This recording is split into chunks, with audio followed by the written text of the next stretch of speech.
Hello, everybody. It's Tina from Tina's Messy Crafty Life. How are you? I hope you're good. I am here with week 3 of March's cards. This week it's hello card.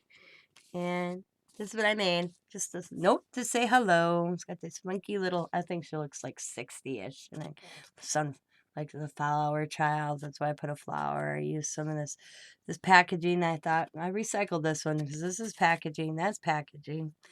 And that she's the flowers packaging. So, and it's just a little note card, and it's like I said, plain inside. You can write whatever. And I did two of them, two different ways, and I colored her. I love the glasses. I love the glasses on her. And I can't remember the show. It's a cartoon. It has a dog that talks, but she kind of reminded me of the sister, and I can't remember that because I rarely watched it. I just remember, but I do know that Jackie from the 70s show was the voice of that character.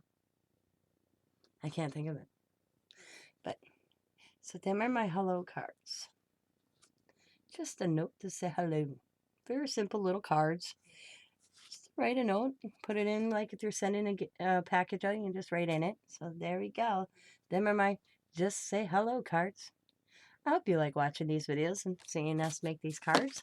We're having fun doing these 52 and 22. So I want to thank you for watching. As always, be happy, be kind, be safe, be funny, be crafty, and bye for now, everybody. And I hope you have a good day.